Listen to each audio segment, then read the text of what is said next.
വയനാട് പനമരത്ത് ഷോക്കേറ്റ് ചെരിഞ്ഞ കാട്ടാനയെ മാറ്റാൻ ക്രെയിൻ എത്തിച്ചു. അമ്മാനി വനമേഖലയിൽ എത്തിച്ച് പോസ്റ്റ്മോർട്ടം നടത്താനാണ് തീരുമാനം. വയനാട്ടിൽ കാട്ടാന ആക്രമണത്തിൽ ഒരു മധ്യവയസ്കന് പരിക്കേറ്റ മറ്റൊരു സംഭവം കൂടിയുണ്ട്. ചേകാടി കുണ്ടുവാടി കോളനിയിലെ കാളനാണ് പരിക്കേറ്റത്. നട്ടിലിനും വാരിയലിനും പരിക്കേറ്റ കാളനെ കോഴിക്കോട് മെഡിക്കൽ കോളേജിൽ പ്രവേശിപ്പിച്ചിരിക്കുകയാണ്.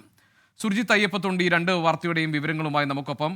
സുർജിത്ത്, ഈ പനമരത്ത് ഷോക്കേറ്റ് ചെരിഞ്ഞ കാട്ടാനയെ മാറ്റാൻ വേണ്ടി ക്രെയിൻ എത്തിച്ചു എന്ന വിവരമാണ് നമുക്കുള്ളത്. എന്താണ് പുതിയ വിവരങ്ങൾ?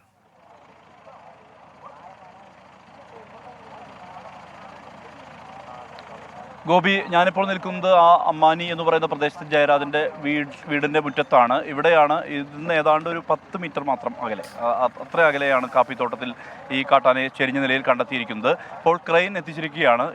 ഇവിടെ നിന്നും ജഡം ഉയർത്തിയ ശേഷം നേരെ ലോറിയിലേക്ക് മാറ്റി ഒരു ഉചിതമായ ഒരു സ്ഥലത്തേക്ക്, വനമേഖലയിലേക്ക് കൊണ്ടുപോകാനുള്ള ശ്രമമാണ് വനംവകുപ്പിൻ്റെ ഭാഗത്തു നിന്നുള്ളത്. കാരണം ഇവിടെ നിന്ന് മാറ്റി അവിടെ പോസ്റ്റ്മോർട്ടം നടത്തിയ ശേഷം മറ്റു നടപടികളിലേക്ക് കടക്കുക എന്നുള്ളതാണ് വനംവകുപ്പ് തീരുമാനിച്ചിരിക്കുന്നത്. ഇപ്പോൾ ഇവിടെ റേഞ്ച് ഓഫീസർ ആഷിഖിൻ്റെ നേതൃത്വത്തിലുള്ള സംഘമാണ് വടം ഉൾപ്പെടെ തയ്യാറാക്കുന്നു ആനയെ ഉയർത്താൻ വേണ്ടി. ഇന്ന് പുലർച്ചെയാണ് ഈ ഒരു സംഭവം ഉണ്ടായിരിക്കുന്നത്. പുലർച്ചെ ഈ കാട്ടാന തോട്ടത്തിലെത്തുകയും ഒരു തെങ്ങ് മറിച്ചിടാൻ ശ്രമിക്കുകയായിരുന്നു. അത് മറിച്ചിട്ടതിനിടെ ഒരു ഇലക്ട്രിക് ലൈനിലേക്ക് ഇത് പൊട്ടി വീഴുകയും അത് നേരെ അങ്ങനെ ഷോക്കേറ്റ് ചെരിഞ്ഞതാകാം എന്നുള്ള കരുതലാണ് വനംവകുപ്പിൻ്റെ ഭാഗത്തു നിന്നുള്ളത്. ഒപ്പം തന്നെ നാട്ടുകാരും അത് തന്നെയാണ് പറയുന്നത്. എന്തായാലും ഈ മേഖല എന്ന് പറയുന്നത്, ഈ നടവേൽ ഈ മേഖല എന്ന് പറയുന്നത് സ്ഥിരം കാട്ടാന ശല്യമുള്ള പ്രദേശമാണ്. ദാസനക്കര ഉൾപ്പെടെയുള്ള വനമേഖലയോട് ചേർന്ന് കിടക്കുന്ന പ്രദേശമാണിത്. സ്ഥിരമായി കാട്ടാന ഇവിടേക്ക് ഇറങ്ങുകയും വലിയ തരത്തിൽ പ്രശ്നങ്ങൾ സൃഷ്ടിക്കുന്ന ഒരു പ്രദേശം കൂടിയാണ്. പ്രത്യേകിച്ച് ഈ കൃഷി അടക്കം നശിക്കുന്ന ഒരു സ്ഥിതി ഉണ്ട്. അത്തരത്തിൽ ഫെൻസിങ് അടക്കം ഫലപ്രദമല്ല എന്നുള്ള ആക്ഷേപം പൊതുവെ ജനങ്ങളെല്ലാം തന്നെ ഉന്നയിക്കുന്നുണ്ട്. അതാണ് അവസ്ഥ.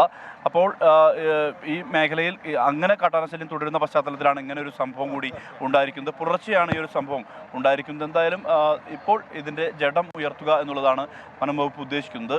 അതിൻ്റെ ഭാഗമായി വടമടക്കം തയ്യാറാക്കി കഴിഞ്ഞു. DFO ഷജന കരീം ഇവിടേക്ക് എത്തുന്നുണ്ട്. എന്തായാലും ഇതിനുശേഷം നേരെ ഉചിതമായൊരു സ്ഥലത്തേക്ക് മാറ്റും എന്നുള്ള തരത്തിലുള്ള വിവരമാണ് നമുക്ക് ലഭ്യമാകുന്നത്. എന്തായാലും ആ നടപടിയിലേക്ക് വനം വകുപ്പ് കടക്കുന്നു. ആ കാഴ്ചയാണ് ഇപ്പോൾ നമുക്ക് കാണാൻ കഴിയുന്നത്. കാട്ടാന ആക്രമണത്തിൽ കാളന് പരിക്കേറ്റൊരു സംഭവം ഉണ്ടല്ലോ, എന്താണ് അതിന്റെ വിവരങ്ങൾ?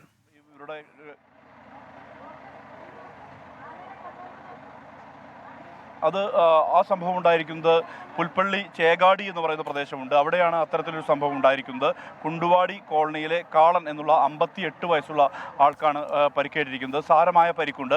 ആദ്യം ഇദ്ദേഹം പോത്തിനെ മേയ്ക്കുകയായിരുന്നു. പോത്തിനെ മേയ്ച്ച് തെളിച്ച് കൊണ്ടുപോകുന്നതിനിടെയാണ് ഈ ഒരു സംഭവം ഉണ്ടായിരിക്കുന്നത്.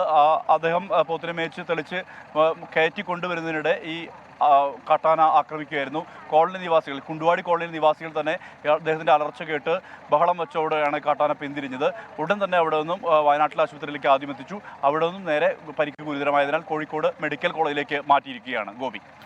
ശരി സുർജിത്ത് അയ്യപ്പത്താണ് വിവരങ്ങൾ നൽകിയത് വയനാട് നിന്ന്.